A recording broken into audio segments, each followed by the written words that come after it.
worried about a neighbor, a friend, or a loved one, Adult Protective Services is here to help.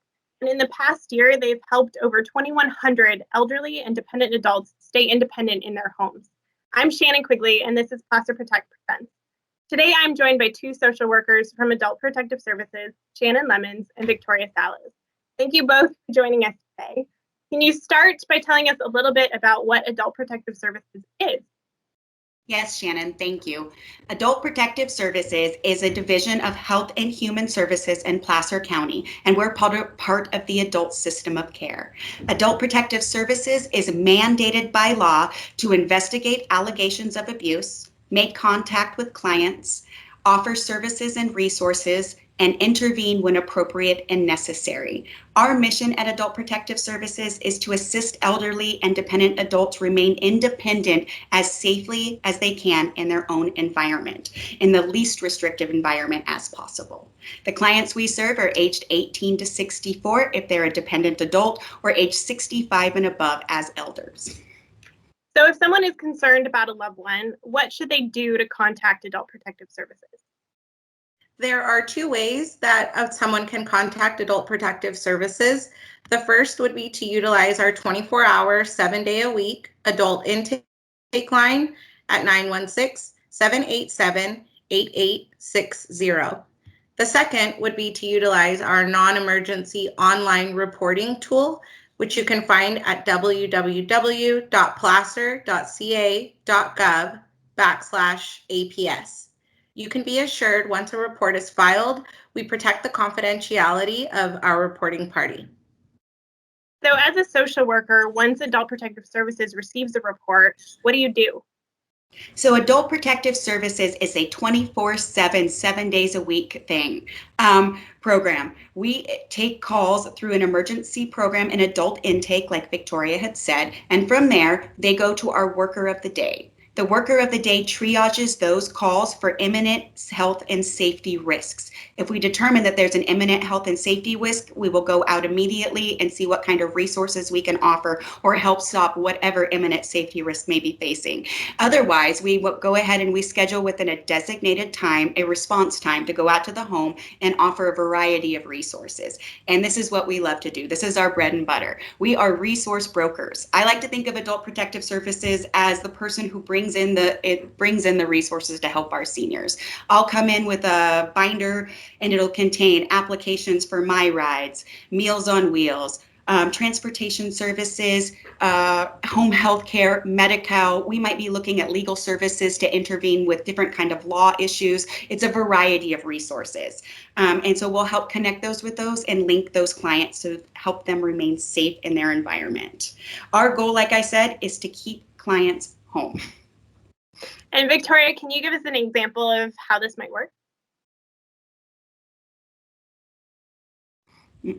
Sure. So an example might be that you're used to seeing your neighbor Anne down at the mailbox checking her mail every other day.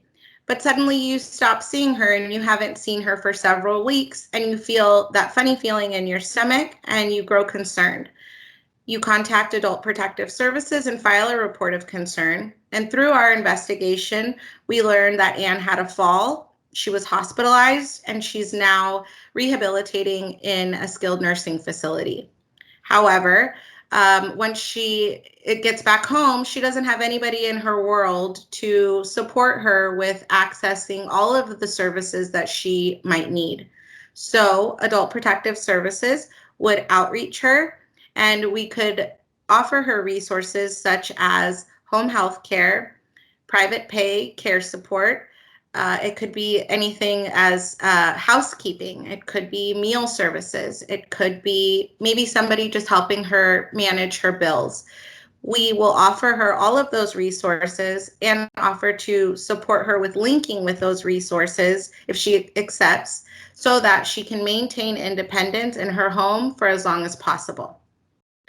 So when a senior does choose to work with Adult Protective Services to gain access to those resources, what specific rights do they have? Shannon, seniors have the rights just as you, me, Victoria, or anybody else listening to this. We all have the right to self-determination, and we all have civil rights. So our senior can determine if they want to work with us, what resources they want. They can determine after working with us, they may not want to work with us anymore, or they don't like the resources. They can determine if they want to work with us that we might not be able to contact their son or their daughter. So Adult Protective Services really does work within the confines of the client's wishes to help them remain safely in their home. Now, the caveat to this is if through our investigation, we determine that there is a criminal action happening. And with that, we will go ahead and triage with law enforcement, and we are mandated to make those cross reports to our legal services departments.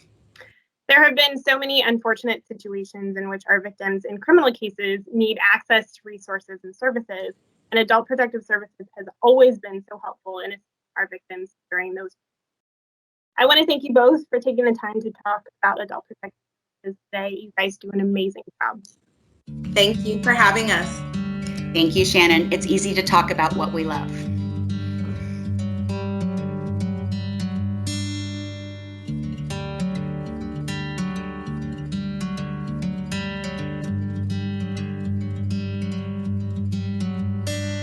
I'm driving